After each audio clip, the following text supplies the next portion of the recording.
கல்லுப்புக்கும் பணத்துக்கும் என்ன சம்மந்தம் அப்படின்னு யோசிக்கிறீங்களா? நிறைய சம்மந்தம் இருக்குங்க. அதை பற்றி தான் இந்த வீடியோ ஃபுல்லாக நம்ம பார்க்க போகிறோம்.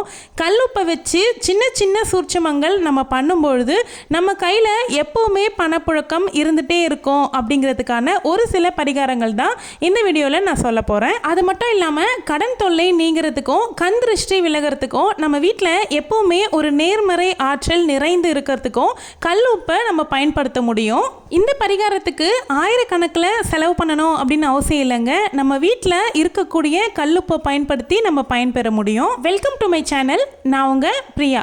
என் சேனலை சப்ஸ்கிரைப் பண்ணி தொடர்ந்து ஆதரவு கொடுத்துட்ருக்க உங்கள் எல்லாருக்குமே ரொம்ப நன்றி. இனிமேல் சப்ஸ்கிரைப் பண்ண போகிறவங்களுக்கும் ரொம்ப ரொம்ப நன்றி. கல்லுப்பை பயன்படுத்தி நம்ம நம்பிக்கையோடு செய்யக்கூடிய பரிகாரம் எதுவுமே நிச்சயம் தோற்காது. காரணம் என்ன அப்படின்னா, உப்பு மகாலட்சுமியினுடைய அம்சமாக பார்க்கப்படுதில்ல. நிறைய பேர் நினச்சிட்டு இருக்காங்க மகாலட்சுமி தாயார்னாவே பணம் கொடுக்குறவங்க மட்டும்தான் அப்படின்னு. அப்படி இல்லைங்க.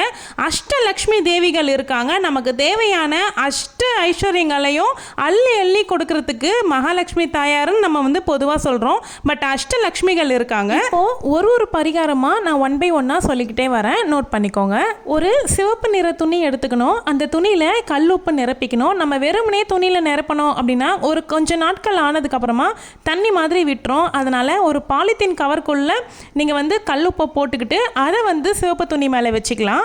இதை ஒரு மூட்டை மாதிரி கட்டி இப்போ நம்ம வீட்டு நிலைவாசல் இருக்குல்ல, அதுக்கு மேலே இதை கட்டி தொங்க விட்டுருங்க. நம்மளோட வீட்டை எந்த ஒரு துஷ்ட சக்தியுமே நெருங்காமல் இது பார்த்துக்கும். அடுத்து பார்த்தீங்கன்னா ஒரு கண்ணாடி பவுல் ஃபுல்லாக கல்லுப்பு நிரப்பிக்கோங்க. இதை கொண்டு போய் இப்போ பூஜை அறையில் வச்சுட்டு தினமும் வழிபாடு பண்ணும்பொழுது இதுக்குமே தீபதூப ஆராதனையெல்லாம் காமிச்சு வழிபாடு பண்ணினீங்க அப்படின்னா நம்மளுடைய வீட்டுக்கு செல்வத்தையும் அதிர்ஷ்டத்தையும் ஈர்த்து கொடுக்கும். பொதுவாகவே வீட்டில் இருக்கக்கூடிய ஆண்கள் குழந்தைகள் இவங்க எல்லாருமே வெளியில் போகிறவங்க.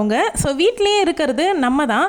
ஒரு எதிர்மறை ஆற்றல் நம்ம வீட்டில் இருக்குது அப்படின்னும்பொழுது அதை நம்ம தான் ஃபஸ்ட்டு உணர்வோம். அப்படி இருக்கக்கூடிய எதிர்மறை ஆற்றல் நீங்கி நல்ல ஒரு இறை ஆகர்ஷண சக்தி நம்ம வீட்டுக்கு கொண்டு வர்றதுக்கு ஒன்றுமே இல்லைங்க. சிம்பிளாக நம்ம வீட்டுக்கு மாப் போடுவோம்ல ரெகுலராக. ஸோ அந்த மாப்பில் சும்மா ஒரு 4 கல்லுப்பு போட்டு நம்ம ரெகுலராக மாப் பண்ணிக்கிட்டு வந்தோம் அப்படின்னா வீட்டில் இருக்கக்கூடிய எதிர்மறை ஆற்றல் நீங்கி நேர்மறையோடு இருப்போம். நான் சொல்கிற எல்லாத்தையும் நீங்கள் கேட்கும்பொழுது உங்களுக்கு சிம்பிளான விஷயமா தெரியலாம். ஆனால் இந்த மாதிரி சின்ன சின்ன சூட்சமங்களில் நிறைய அதீத பலன்கள் நமக்கு கிடைக்கும்.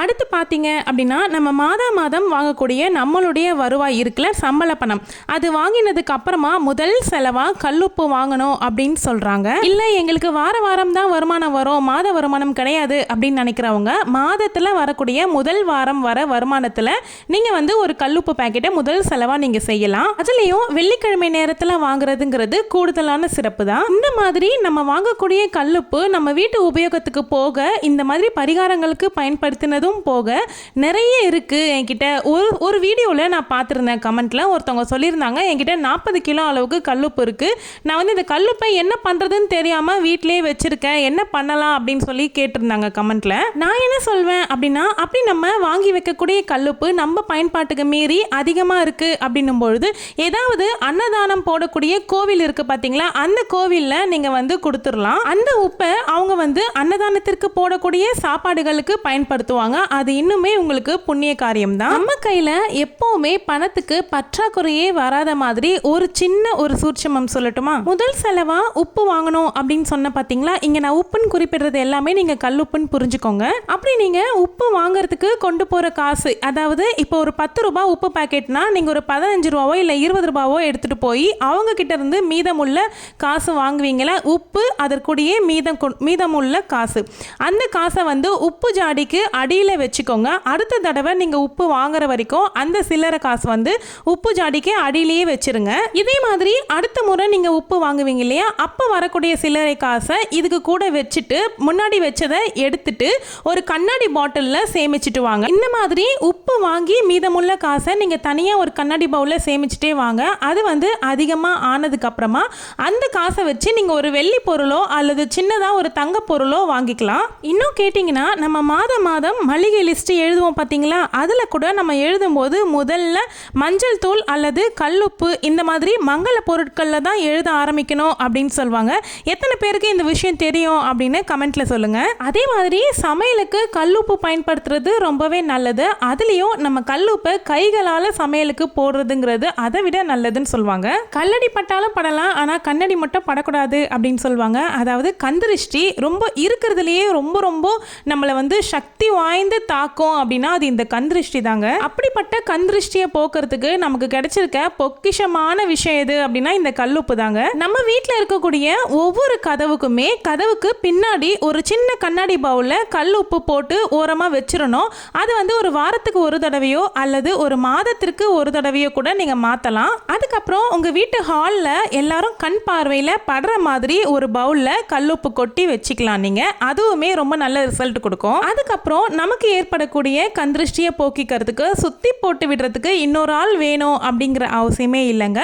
தினமும் நீங்க குளிக்கக்கூடிய தண்ணியில ஒரு 2 கல்லுப்பு போட்டு அதன் பிறகு நீங்க குளிக்கிறதுக்கு பயன்படுத்துங்க. நான் வந்து ஃபர்ஸ்ட் பாயிண்டா சொன்ன பாருங்க, அந்த சிவப்பு துணியில கல்லுப்பு நிரப்பி முடிச்சு போட்டு கட்டி விடணும் அப்படின்னு.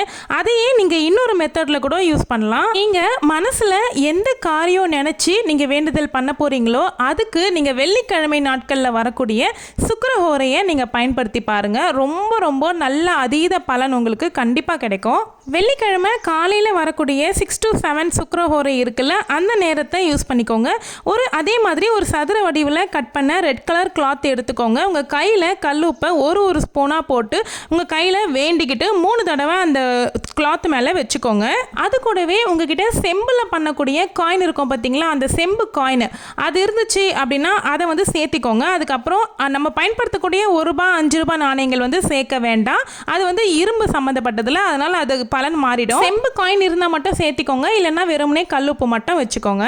இப்போ வந்து இந்த கிளாத்தில் ஒரு 2 கைகளாலையும் எடுத்து கையில் வச்சுக்கிட்டு முதல்ல விநாயகர் பெருமானையும் குலதெய்வத்தையும் உங்களுடைய இஷ்ட தெய்வத்தையும் வேண்டி உங்களுக்கு என்ன கோரிக்கை நிறைவேறணும் அப்படிங்கிறத வந்து மனசார வேண்டிக்கோங்க. அதை வந்து ஒரு சிவப்பு நூல் வச்சு ஒரு மூட்டையை கட்டிக்கோங்க. அந்த மூட்டையை கொண்டு வந்து உங்களுடைய நிலைவாசப்படியில் மாட்டி வச்சிருங்க.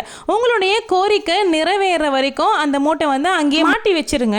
இப்படி பண்றது மூலமா உங்களுடைய நியாயமான கோரிக்கைகள் வந்து நிச்சயம் நிறைவேற்றப்படும். உங்களுடைய கோரிக்கை நிறைவேறினதுக்கு அப்புறமா இதை வந்து எடுத்து கால்படாத இடத்துல போட்டு விட்டுருங்க. அடுத்து வேறொரு கோரிக்கையை வச்சு நீங்க இதே மாதிரி செய்துக்கிட்டு வரலாம். உங்களுடைய வேண்டுதல் நிறைவேறதுக்கு இது ஒரு மெத்தடு அப்படின்னா அடுத்து இன்னொரு மெத்தடும் இருக்கு. பிரம்ம முகூர்த்த நேரத்துல கிழக்கு திசையை பார்த்த மாதிரி நின்னுக்கிட்டு உங்க கை நிறைய கல்லுப்பை எடுத்து வச்சுக்கிட்டு உங்களுடைய வேண்டுதலை இந்த பிரபஞ்சத்துக்கிட்ட சொல்லுங்க. யாருக்கும் கெட்டது நடக்காத மாதிரியான வேண்டுதலா இருக்குன்னும் போது கண்டிப்பாக அது நிறைவேற்றும். இந்த மாதிரி கல்லுப்பை வச்சு தொடர்ந்து நம்ம இந்த மாதிரி பரிகாரங்கள் செஞ்சுக்கிட்டே வரோம் அப்படின்னும் பொழுது நல்ல மாற்றத்தை வந்து நம்ம வாழ்க்கையில வந்து பார்க்க முடியும். வெகு சிலர் ஒரு சிலர் கண்டிப்பா கேட்பாங்க, இப்படிலாம் பண்ணா மட்டும் நம்ம பணக்காரங்களா ஆயிட முடியுமா, இதெல்லாம் என்ன பைத்தியக்காரத்தனமா இருக்கு, மூட நம்பிக்கை அப்படின்னு சொல்றதுக்கு ஒரு சிலர் இருப்பாங்க.